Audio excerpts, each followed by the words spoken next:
कल कहा गया कि हम साजिश टोला है। हमने कभी साजिश नहीं की। अपने साजिश करने वालों को बेनकाब करो। हमें टोला न कहना, हमें साजिशी न कहना कि हमें 7% मिला है, आप दोबारा करेक्शन कर दें। कोई जरूरत नहीं थी प्रेस कॉन्फ्रेंस की, हमें इतना एक्सक्लूसिवली करके टारगेट करने की, और हमें किसी की सर्टिफिकेट की जरूरत नहीं है। सारा रिपोर्ट दिखा के देखे, उसमें मेरे मुल्क के बच्चे हैं, उसमें बूढ़े हैं, उसमें औरतें हैं, और उसमें हर वाक अब लाइव के लोग हैं, और उन्होंने कभी इस मुल्क का गमला तक नहीं टोला। हम साजिशी नहीं है, हम मुल्क के वफादार है। वाहिद फेडरेटिंग यूनिट्स को कनेक्ट करने वाली, जिसकी चारों सूबों और विफाक में नुमाइंदगी हो, वो पाकिस्तान तहरीक इंसाफ है। यह कहना कि हमें 7% मिला है, आप दोबारा करेक्शन कर दें। हमें कल कहा गया कि हम साजिश टोला है। हमने कभी साजिश नहीं की। अपने साजिश करने वालों को बेनकाब करो, और इसी के लिए हम आज ये तहरीक चला रहे हैं कि उन साजिशों को बेनकाब करना है। हमें टोला न कहना, हमें साजिशी न कहना।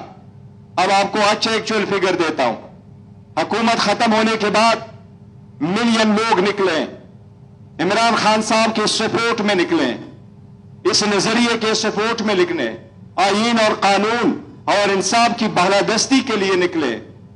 हमने 60 से ज्यादा पाकिस्तानी तारीख के सबसे बड़े जलसे किए।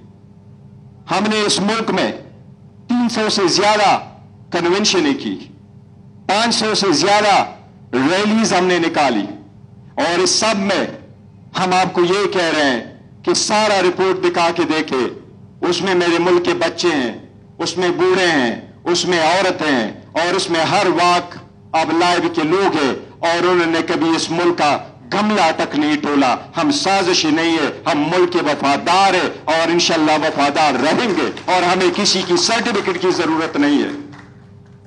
हमें दुख होता है कि इलेक्शन के बाद जब हम कोशिश करते हैं आगे की तरफ बढ़े, कौन है जो पीछे की तरफ धकेल रहा है।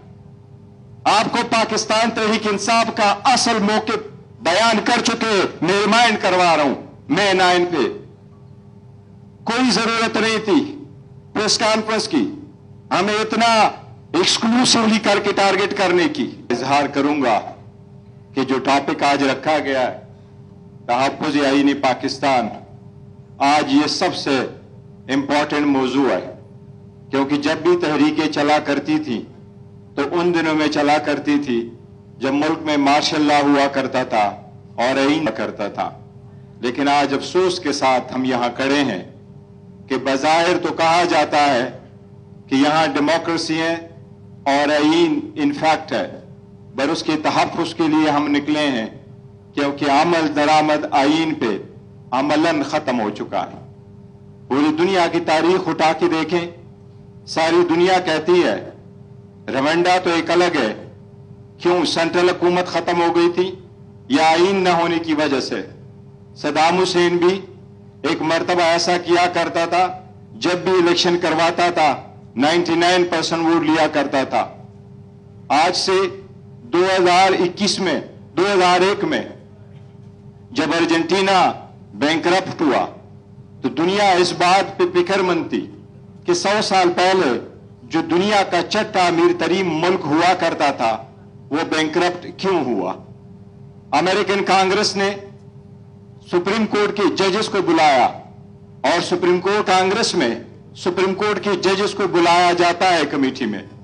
जस्टिस कैनेडी को बुलाया, कंपैरिजन करवाया दुनिया के आईनों का कि तहफ़्फ़ुज़ क्यों जरूरी है, आईन में क्या तरामीम की जाए।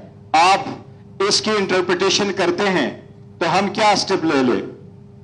तो जस्टिस कैनेडी ने, मैं सबको रिकमेंड करूंगा जस्टिस कैनेडी का वो बिफोर द कांग्रेस कमेटी वो स्पीच जरूर देख लीजिएगा।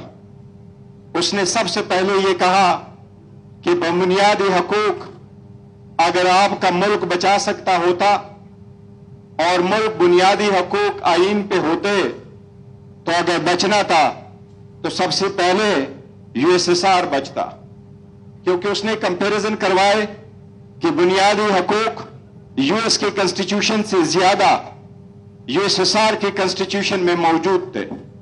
پر اس سے پوچھا گیا ملک ڈیوائیڈ کیوں ہوا اور کس وجہ سے، تو اس نے ایک مثال دی اور اس نے یہ کہا کہ ہماری خوبی یہ ایکوالٹی امریکہ